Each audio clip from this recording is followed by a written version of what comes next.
Welcome back to another Waza Wednesday.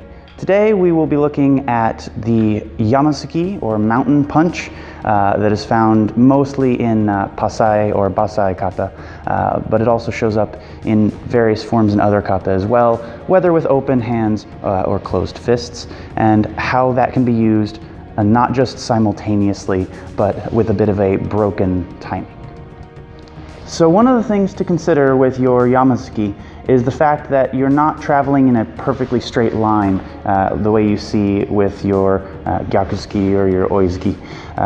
The punch actually travels in this compound manner, so it's traveling around and straight forward. So that actually gives you the opportunity to defend and attack with the same movement. If he throws a punch, for example, and I throw this up, this is essentially a high block. But because it's coming forward, it's a high block and a strike at the same time. So if he throws that punch, I hit and hit here.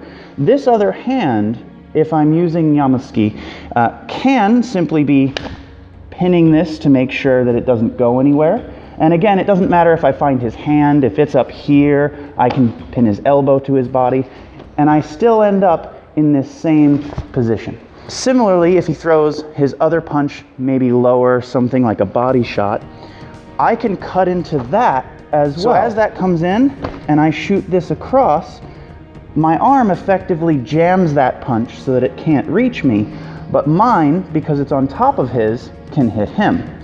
So we're now looking at essentially a simultaneous technique broken into two separate techniques. So if he throws the first punch, I have here. If he throws the low punch, I have here. Now, in all likelihood, that's not going to happen exactly that way, but you have two options at the same time. So if he throws one punch, I hit and I can pin to make sure the other doesn't come. If he throws that punch, I can hit here, maybe just brace, kind of keep control of it.